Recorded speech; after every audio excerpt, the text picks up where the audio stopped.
again. The National Weather Service in Peachtree City has issued a severe thunderstorm warning for East Central Carroll County in northwestern Georgia, southwestern Douglas County in north central Georgia, southwestern Fulton County in north central Georgia until 7:15 p.m. Eastern Daylight Time.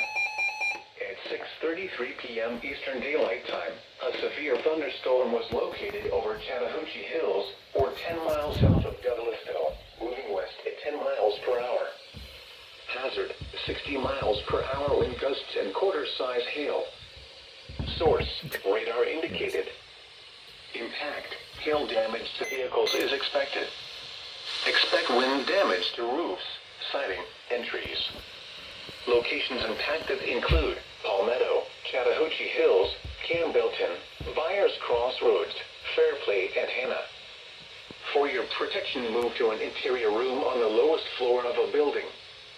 If you see wind damage, hail, or flooding, wait until the storm has passed, and then call the National Weather Service toll-free at 1-866-7-634-466 or tweet us your report at NWS Atlanta.